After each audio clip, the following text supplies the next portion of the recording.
Que el Señor les bendiga. Amén. Que el Señor les bendiga más. Amén. En esta mañana quiero invitarles a que me acompañen a 1 Corintios capítulo 3.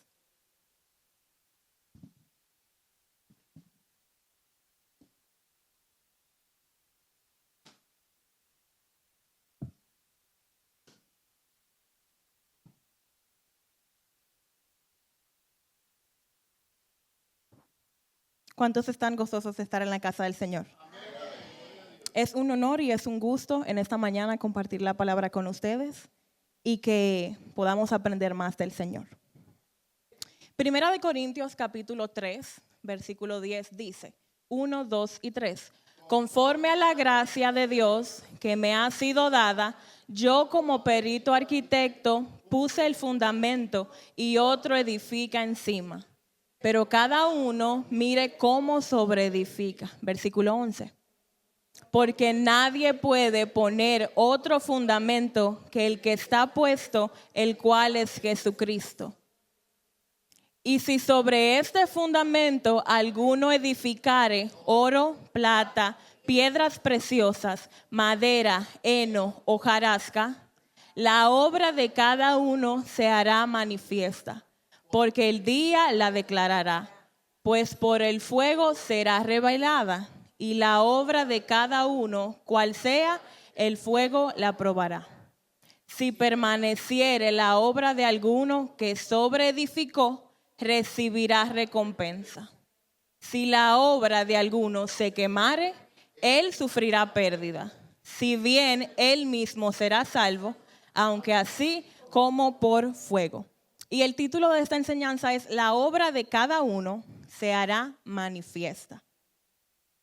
A lo largo del Nuevo Testamento vemos a Pablo escribir diversas cartas, enviar diversas cartas a la iglesia con el objetivo de enseñarles e instruirles en sabiduría.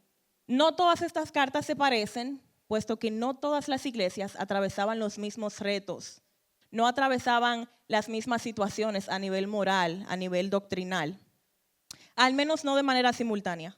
El mensaje de Pablo en las cartas combina doctrina con un enfoque real a las necesidades de cada iglesia. Y estas cartas iban acompañadas de enseñanza, corrección, exhortación y ánimo. Hoy aprenderemos en la primera carta a los Corintios, donde Pablo nos recuerda en el capítulo 3 que no estamos edificando para lo pasajero, sino que edificamos para la eternidad y que nuestras obras serán probadas. Que por consiguiente nuestro enfoque debe estar en que edifiquemos de manera duradera y con mucha calidad. Pero antes, al inicio del capítulo 3, Pablo es incisivo en sus palabras.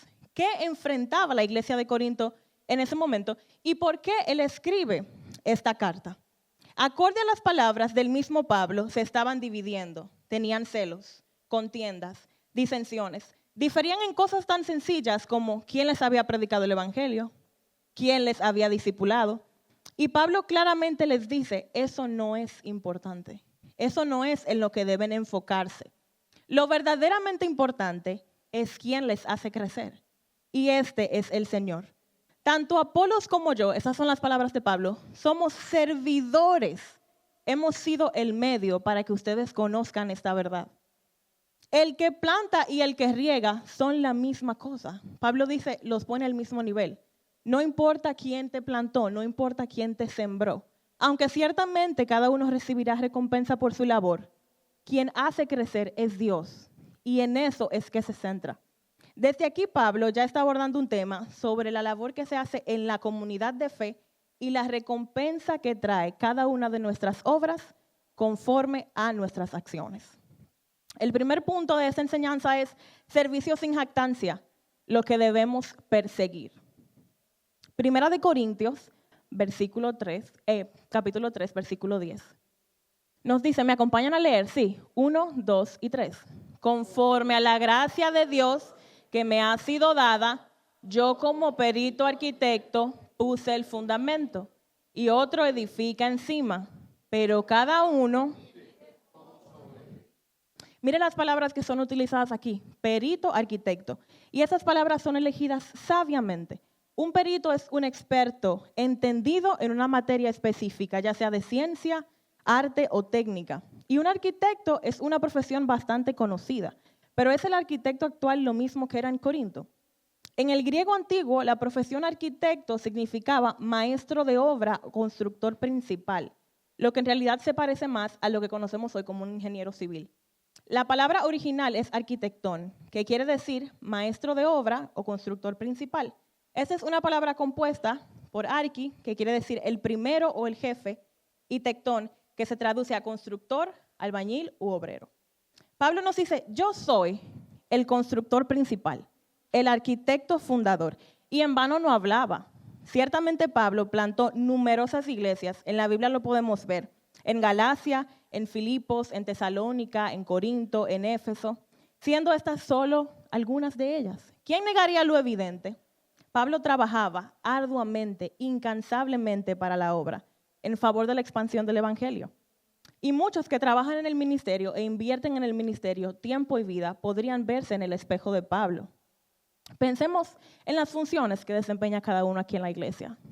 Cristina, por ejemplo, tiene la parte de la logística, el horario por el que nos regimos, cuando cada quien va a servir, lo hacemos así. Hay personas que están poniéndose de acuerdo qué van a cocinar el domingo en panes y peces. Hay otros poniéndose de acuerdo a qué hora van a venir a limpiar la iglesia. Ciertamente, así mismo como Pablo era muy bueno en lo que hacía, así mismo en esta iglesia hay muchas personas que son muy buenas en lo que hacen. Pablo le ponía mucha pasión, le ponía mucha entrega y esto era evidente. Aún así, Pablo se toma el tiempo de darnos un gran ejemplo desde su posición. Él no quiso dejar espacio a que pensaran que él se estaba jactando de su posición. Él no quiso dejar espacio a que pensaran que él estaba presumiendo de sus habilidades. Él no quiso que pensaran, wow, Pablo tan habilidoso, mira cómo él habla de sí mismo. Porque ciertamente él encabezaba una obra titánica. Muchas de las iglesias fueron plantadas por Pablo. Pero por el contrario, él se define como colaborador. Y antes de verse como sabio arquitecto, dice que esta tarea solo fue llevada a cabo por causa de la gracia que Dios había puesto en él. Miren cómo dice aquí, conforme a la gracia de Dios que me ha sido dada. Él primero entiende que fue por gracia, que la labor que él desenvolvía y la encomienda que le fue entregada fue por causa de la gracia de Dios derramada incansablemente sobre su vida. Y ya que estamos en términos arquitectónicos, el fundamento es el cimiento en que se estriba, apoya y sobre el que se apoya un edificio u otra cosa. Es la base sólida sobre la que se edifica. En este caso, para nosotros, Cristo. Eso es lo que Pablo quiere decir. Yo vine por regalo inmerecido de Dios, fundé estas iglesias en el fundamento correcto, en el único fundamento, Cristo. La misión del servicio de Pablo era correcta. Pablo tenía las motivaciones adecuadas, el mensaje correcto y el poder dado por Dios. Dios lo llevó a Corinto a poner el fundamento de la iglesia de Corinto. Y él lo hizo cuidadosamente, lo hizo con habilidad, lo hizo con entrega. Y estas son cualidades que todo colaborador de Dios tiene. Tiene una misión correcta, tiene una motivación correcta, tiene el mensaje correcto y el poder de Dios derramado en su vida. Estos aspectos eran visibles en la vida de Pablo. Y es que un buen colaborador no tiene agendas paralelas. Un buen colaborador del reino de Dios es comprometido, es leal, sirve desinteresadamente, es transparente y sobre todo es sensible a las necesidades de la obra. Y último, pero no menos importante, está dispuesto a ser quien soluciona las cosas. Un buen colaborador del reino de Dios edifica a otros. Y ya que estamos hablando de la misión correcta, la motivación adecuada, el poder, ¿cuál es la misión correcta? Primera de Corintios 9:16. Vamos a leer 1, 2 y 3. Pues si anuncio el evangelio, no tengo por qué gloriarme, porque me es impuesta necesidad. Y ay de mí si no anunciare el evangelio. Esta es la misión correcta. Hacer caso a la necesidad que nos es impuesta de predicar el evangelio. Esa es la misión correcta, predicar el evangelio, la gran comisión.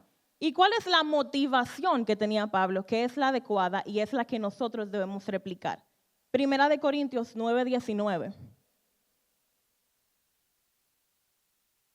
1, 2 y 3. Por lo cual, siendo libre de todos, me he hecho siervo de todos para ganar. Y Primera de Corintios 10:33. Como también yo en todas las cosas agrado a todos, no procurando mi propio beneficio, sino el de muchos, para que sean salvos. ¿Cuál era la motivación adecuada según estos versículos? No procurar el bien propio, sino hacerse siervo de todos para que aquellos que se pierden alcancen esa salvación. ¿Y cuál es el mensaje correcto? Todo buen cristiano conoce el mensaje correcto porque por alguna razón estamos aquí. Romanos 1, 16 al 17. 1, 2 y 3. Porque no me avergüenzo del evangelio, porque es poder de Dios para salvación a todo aquel que cree, al judío primeramente y también al griego. Porque en el evangelio la justicia de Dios se revela por fe y para fe, como está escrito, mas el justo por la fe vivirá. Y Primera de Corintios, capítulo 15, del 1 al 4. Además, os declaro, hermanos, el evangelio que os he predicado, el cual también recibisteis, en el cual también perseveráis, por el cual asimismo, si retenéis la palabra que os he predicado, sois salvos si no creísteis en vano. Porque primeramente os he enseñado lo que asimismo recibí, que Cristo murió por nuestros pecados conforme a las Escrituras, y que fue sepultado y que resucitó al tercer día. ¿Cuál es el mensaje correcto? Que Cristo murió, fue sepultado y resucitó al tercer día por causa de nuestros pecados. ¿Y cuál es ese poder dado por Dios? Gálatas capítulo 1 del 11 al 12, se los voy a leer. Mas os hago saber, hermanos, que el evangelio anunciado por mí no es según hombre, pues yo ni lo recibí ni lo aprendí de hombre alguno, sino por revelación de Jesucristo. Y Primera de Corintios 2:13, acompáñenme a leerlo. 1, 2 y 3. Lo cual también hablamos, no con palabras enseñadas por sabiduría humana, sino con las que enseña el Espíritu, acomodando lo espiritual a lo espiritual. Y Primera de Tesalonicenses, capítulo 2, versículo 3 al 4. Porque nuestra exhortación no procedió de error ni de impureza, ni fue por engaño, sino que según fuimos aprobados por Dios para que se nos confiase el evangelio, así hablamos, no como para agradar a los hombres, sino a Dios que prueba nuestros corazones. Este es el poder dado por Dios, que dice Pablo.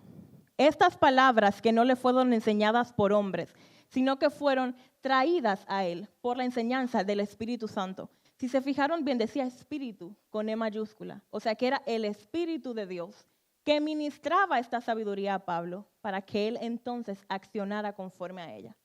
No para agradar a hombres, aquí lo dice, sino para agradar a Dios, que es quien prueba nuestros corazones.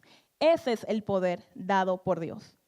Dios utilizó a Pablo poderosamente como experto en plantar el fundamento, pero Pablo nunca pensó mucho de sí, porque era plenamente consciente de que esto que él hacía no era por él, sino que había un motivo más grande detrás, la expansión del evangelio. Pablo nos enseña que servir a Dios, aunque seamos buenos en lo que hacemos, no es excusa para jactancia. Él mismo lo dice en Romanos 12:3. Digo pues, por la gracia que me es dada, a cada cual que está entre vosotros, que no tenga más alto concepto de sí que el que debe tener, sino que piense de sí con cordura, conforme a la medida de fe que Dios repartió a cada uno. El servicio al Señor debe ser una herramienta para hacernos más humildes cada día, para hacernos más enseñables, no para ser presas de vanagloria, no para crecer en jactancia. Filipenses capítulo 2, del 3 al 4, lo voy a leer. Nada hagáis por contienda o por vanagloria, antes bien con humildad, estimando cada uno a los demás como superiores a él mismo, no mirando cada uno por lo suyo propio, sino cada cual también por lo de los otros. Pero esta enseñanza que Pablo nos da no es solamente cómo evitar ser jactanciosos, sino que el punto neurálgico de la enseñanza de Primera de Corintios, capítulo 3, es llevar a Corinto a analizar, pensar y observar la calidad de sus edificaciones encima del fundamento que ya había sido establecido. Primera de Corintios, capítulo 3, versículo 10 dice, pero cada uno mire cómo sobreedifica. Ese mire no es de que usted se detenga a observar, no es echarle un vistazo a lo que ya usted hizo, sino que ese mire es un consejo que tomar al sobreedificar. Lo que Pablo implica es, ten cuidado. Ese mire implica detenimiento, implica intencionalidad al sobreedificar. La versión Nueva Biblia de las Américas dice, en contraste a la versión que hemos leído, y sustituye la palabra mire con tenga cuidado, cómo sobreedifica. Y no solamente pastores y líderes edifican sobre el fundamento, y eso es algo en lo que tendemos a equivocarnos. No exclusivamente ellos, los líderes y pastores, cuidan cómo edifican, sino que cada cristiano es responsable de edificar sabiamente. La expresión cada uno apunta a esa responsabilidad individual que adquirimos al vivir con Cristo. Ningún cristiano tiene el derecho de ser descuidado al edificar sobre el fundamento. Todos tenemos la responsabilidad de ser constructores cuidadosos de la obra de Dios. Y todos somos sus representantes. Hay una canción que me encanta que dice, la gente no ve a Dios, nos ve a nosotros y tenemos que ser ejemplo. La pregunta es, ¿tenemos nosotros el mensaje correcto? ¿Tenemos la motivación correcta? ¿La misión correcta? ¿El poder de Dios manifestado? ¿Cómo lo tuvo Pablo? Esto es pues, estas 4 cosas es lo que garantiza que sobreedifiquemos como a Dios le agrada. Al convertirnos a Cristo, asumimos el fundamento sobre el cual sobreedificaremos. Aceptamos que Cristo es el fundamento y que sobre Él mismo es que obraremos en obras de rectitud. Esto nos lleva al segundo punto, el único fundamento, Jesucristo. Primera de Corintios 3:11. Vamos a leerlo. 1, 2 y 3. Porque nadie puede poner otro fundamento que el que está puesto, el cual es Jesucristo. La palabra griega traducida para fundamento es temelios, que significa base estable o piedra angular sobre la que se construye una estructura. También se traduce a algo fijo e inamovible. Efesios capítulo 2, 19 al 20. Acompáñenme a leerlo, ¿sí? 1, 2 y 3. Así que ya no sois extranjeros ni advenedizos, sino conciudadanos de los santos y miembros de la familia de Dios, edificados sobre el fundamento de los apóstoles y profetas, siendo la piedra principal del ángulo Jesucristo mismo. E Isaías 28:16, que es una profecía, y dice, por tanto, Jehová el Señor dice así, he aquí que yo he puesto en Sión por fundamento una piedra, piedra aprobada, angular, preciosa, de cimiento estable. El que creyere no se apresure. ¿Qué pasa si usted no tiene un buen fundamento al construir un edificio? Va a caer sobre su propio peso. Y gloria a Dios porque la iglesia no ha sido construida sobre un fundamento débil, sino que está edificada sobre el fundamento más sólido que es Cristo. Es por esto que la Biblia apunta a que las puertas del Hades no prevalecerán en contra de la iglesia, porque la iglesia está cimentada en él, la roca.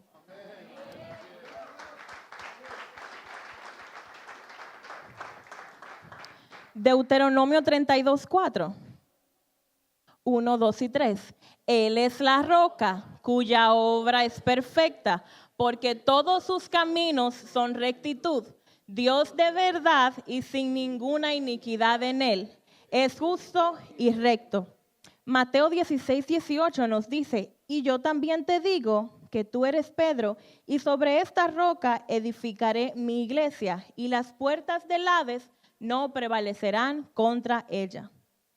Pablo no dice que nosotros vamos a poner el fundamento, y prestemos atención a esto, sino que el fundamento ya ha sido puesto y que ya está establecido por Dios. Nadie puede poner otro fundamento fuera del que ya Dios ha dicho que es. Juan 14:6.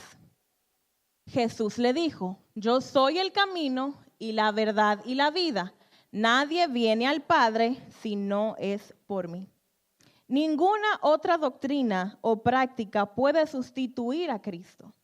Y porque primordialmente no podemos edificar de forma permanente si no es en Él. Juan 15:4-5. 1, 2 y 3. Permaneced en mí y yo en vosotros. Como el pámpano no puede llevar fruto por sí mismo si no permanece en la vid, así tampoco vosotros si no permanecéis en mí. Yo soy la vid, vosotros los pámpanos. El que permanece en mí y yo en él, éste lleva mucho fruto, porque separados de mí. Al mismo tiempo, el enunciado, nadie puede poner otro, es absoluto. Esto apunta a Cristo como el único y suficiente Salvador. Primera de Timoteo 2:5, 1, 2 y 3. Porque hay un solo mediador y un solo mediador entre Dios y los hombres, Jesucristo hombre. Hechos 4:12. Y en ningún otro hay salvación, porque no hay otro nombre bajo el cielo dado a los hombres en que podamos ser salvos. Sobre el fundamento de Cristo es que sobreedificaremos. Cada filosofía humana, cada sistema religioso, cada código de conducta está destinado al fracaso y a la autodestrucción porque no está cimentado en Cristo. Es por eso que ustedes ven que las religiones, al debatirlas, se caen. Llegan a un punto en el que no hay respuesta. Pero nosotros estamos cimentados en un fundamento que es sólido, un fundamento que es eterno. Por eso el cristianismo no colapsa, porque es Cristo la fuente.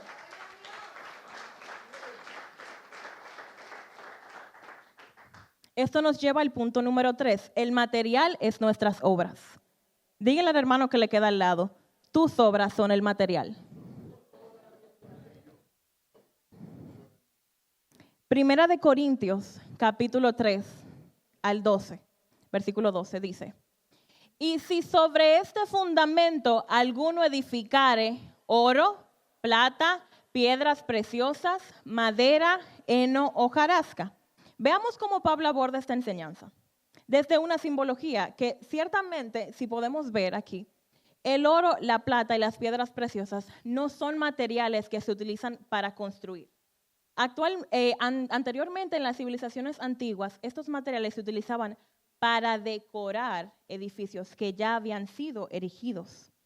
Pero hay una verdad detrás de la mención de estos materiales, y es que son costosos, son poco abundantes y son duraderos. El oro ni la plata se oxidan, no son corrompibles. Y las piedras preciosas son difíciles de extraer, y al tenerlas hay que cuidarlas. Estos materiales son usados para mostrar una verdad espiritual que se hace realidad en nuestro caminar en esta vida terrenal. En nuestro crecimiento en la vida cristiana estamos ciertamente sobreedificando, ya sea con oro, plata, piedras preciosas y otras veces con madera, heno y hojarasca. Si nos damos cuenta, estos materiales se dividen en dos categorías y es importante separarlos porque Dios quiere que identifiquemos la calidad y entrega con la que Él busca que edifiquemos sobre el fundamento. Que estemos claros que Él se agrada en una sobreedificación hecha con fidelidad, con el mayor amor, con el mayor cuidado y con excelencia. Y esto es lo que representa el oro, la plata y las piedras preciosas. Y esta es pues la obra que Pablo nos insta a levantar, una opuesta a los materiales que se mencionan después. ¿A qué se asemeja edificar con madera, heno y hojarasca? A un trabajo hecho con lo mínimo, con lo peor, con lo que menos nos cuesta, a la obra que se hace para cumplir una agenda, a la obra que se hace para dar apariencia de productividad, a lo que hacemos para el Señor con lo que nos sobra. Ciertamente los materiales aquí no representan riqueza, sino que representan calidad en nuestras obras, de cómo nuestras obras llevadas a cabo con la misión correcta, la motivación correcta, la verdad única y el poder de Dios pueden convertirse en estos materiales de alta calidad que resultan en una gran sobreedificación. Y es que resulta muy sencillo terminar profundamente involucrados en programas, en proyectos que Dios no nos ha pedido, que no nos ha dado el talento para desarrollar con excelencia y que ya sabemos que no es donde pertenecemos. Ciertamente Dios quiere que aprendamos a extrapolar los talentos que utilizamos para el mundo, para su obra, que los traigamos al contexto correcto, que es la comunidad de fe. Hay gente que tiene trabajos como contables, son excelentes contables. Usted puede ser un contable para el Señor. Hay gente que es excelente haciendo logística. Usted puede utilizar esas habilidades para el Señor. Hay gente que es sumamente organizada en su vida. Traiga esas habilidades y edifique para el Señor con ellas. La calidad de nuestras obras es proporcional a la abundancia del corazón con que servimos al Señor. Recordemos la viuda pobre de Marcos, capítulo 12, 41 al 44. 41.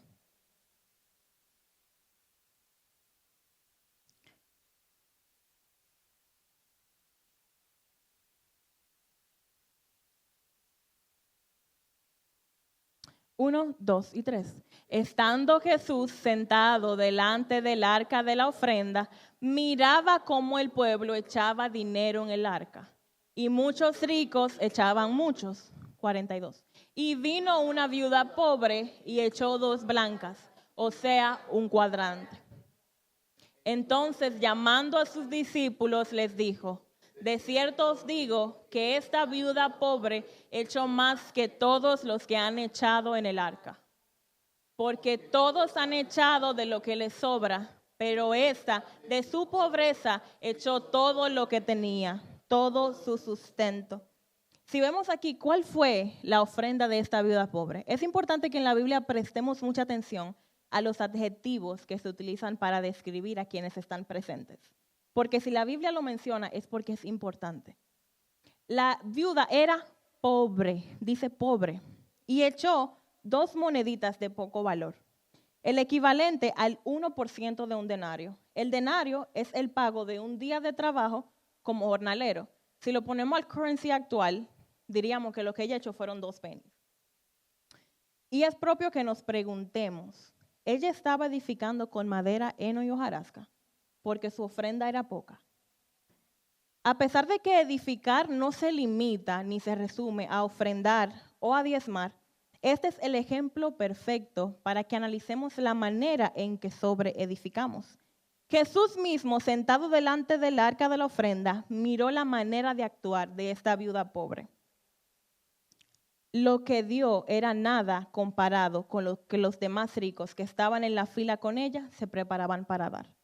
Aún así, podemos fácilmente concluir, de acuerdo a las palabras de Jesús, que su ofrenda equivalía a edificar en oro, plata y piedras preciosas. Mientras que las demás ofrendas pasaban desapercibidas delante de una pequeña ofrenda de una viuda pobre, lo que ocupaba los corazones de aquellos ricos que iban a llevar sus ofrendas no era agradar al fundamento con su edificación, era darle por rutina, era tener apariencia de rectitud. Llevaban sus ofrendas para no fallar, para seguir la ley, pero al final fallaban en lo más importante, y era que daban de lo que les sobraba, no de sus primicias. La viuda pobre no dio de lo que le sobraba, dio de todo lo que tenía para sustentarse. Para que veamos el nivel de pobreza de esta viuda. Si todo lo que ella tenía para sustentarse Eran 2 blancas, como yo les dije, 2 pennies. Ella era extremadamente pobre. Y miren cómo ella aún así lleva todo su sustento al arca. Pero es que esas 2 moneditas no iban solas al arca. Por eso esta ofrenda adquirió tanto valor. Ella llevaba estas 2 moneditas con un corazón dispuesto. Llevaba esas 2 moneditas con fidelidad. Llevaba esas 2 moneditas con sumisión y con confianza al Señor.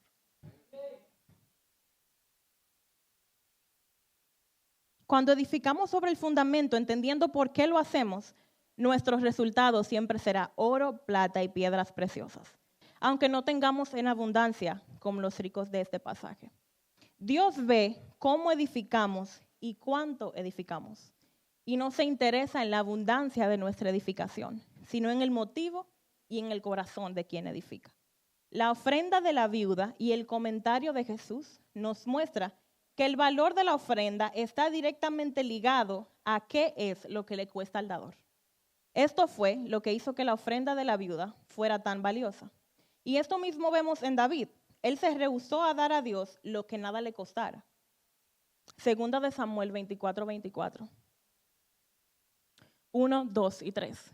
Y el rey dijo a Araúna, no, si no por precio te lo compraré, porque no ofreceré a Jehová mi Dios holocaustos que no me cuesten nada. Entonces David compró la era y los bueyes por 50 siclos de plata. Y aunque ciertamente el cristiano no puede construir sobre otro fundamento, porque el fundamento es invariable, ya lo vimos en la palabra, sí puede construir indignamente sobre el fundamento. Y quizás esto es difícil de digerir, pero sí, cuando edificamos parcialmente como Dios quiere y la otra parte conforme a nuestros propios deseos, es como si intercaláramos capas de oro, madera, plata, heno, piedras preciosas y hojarasca.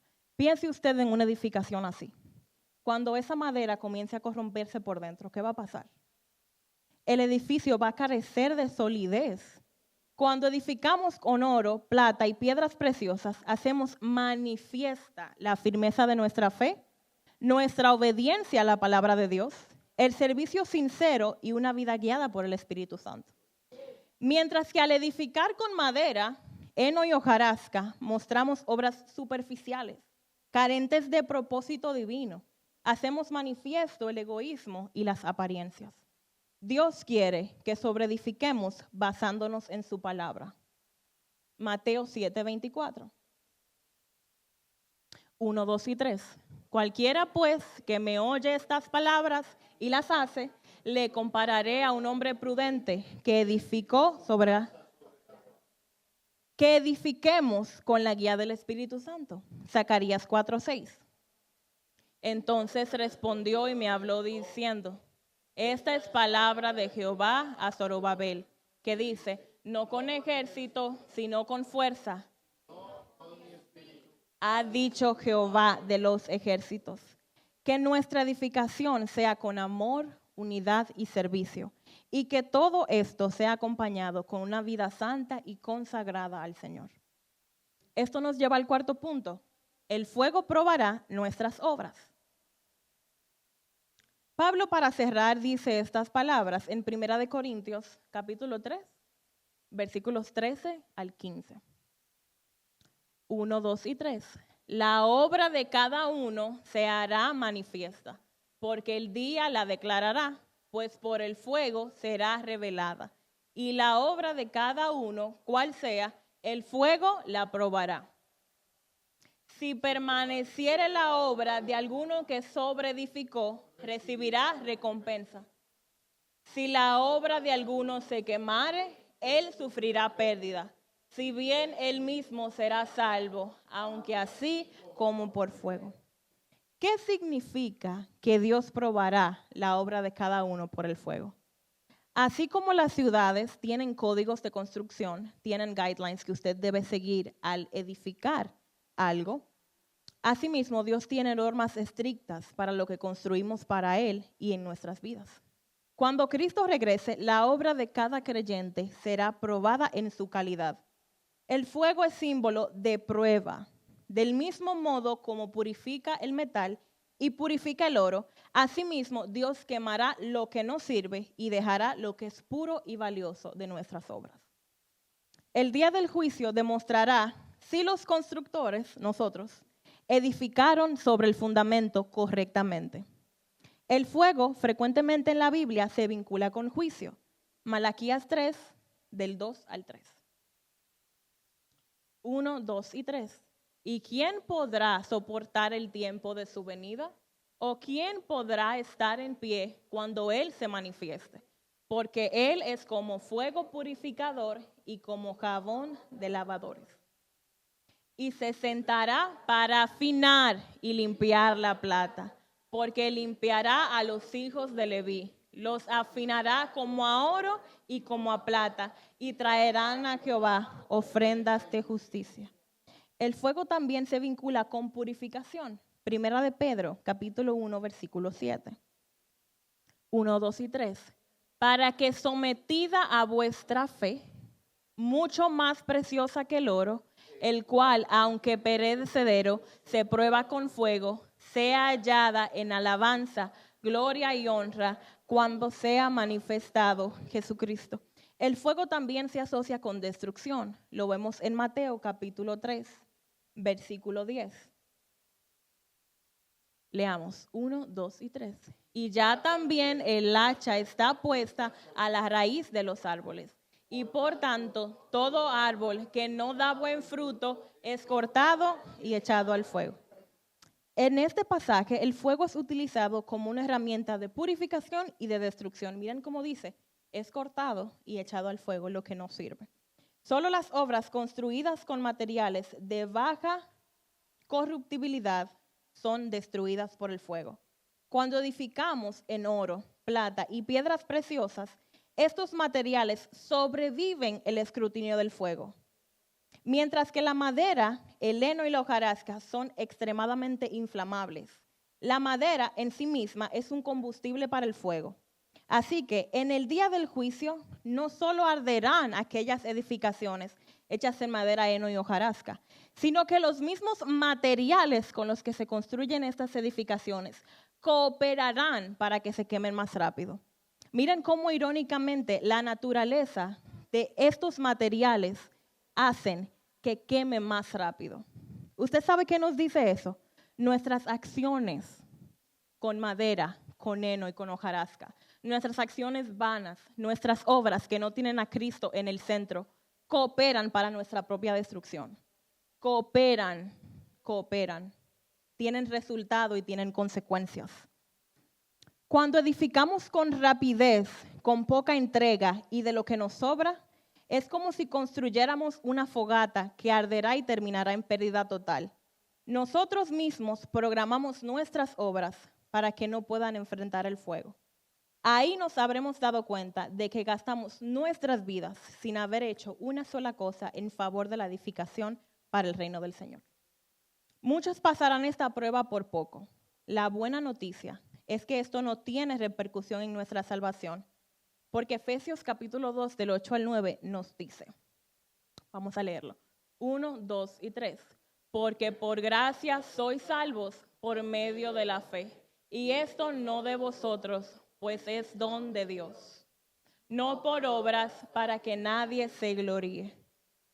Y Primera de Corintios 3:15 nos dice, si la obra de alguno se quemare, él sufrirá pérdida, si bien él mismo será salvo, aunque así como por fuego.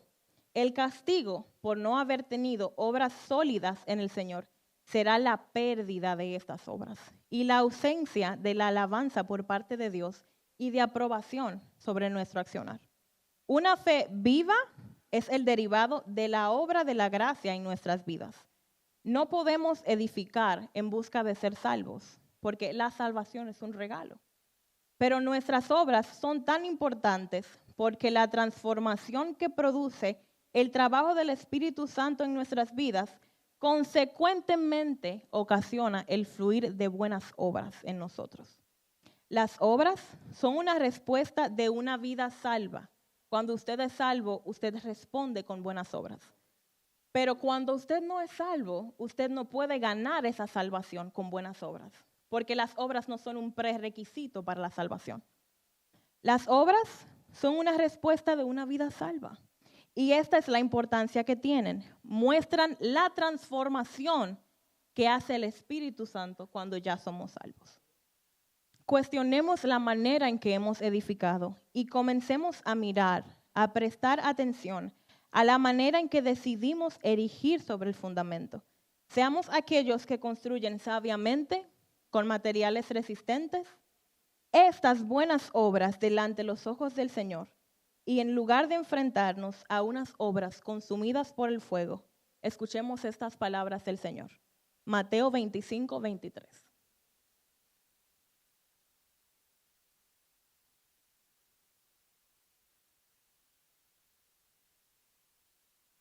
¿Me acompañan? 1, 2 y 3. Su Señor le dijo, bien, buen siervo y fiel, sobre poco has sido fiel, sobre mucho te pondré. Entra en el gozo de tu Señor. Amén. Les invito a que estemos sobre nuestros pies.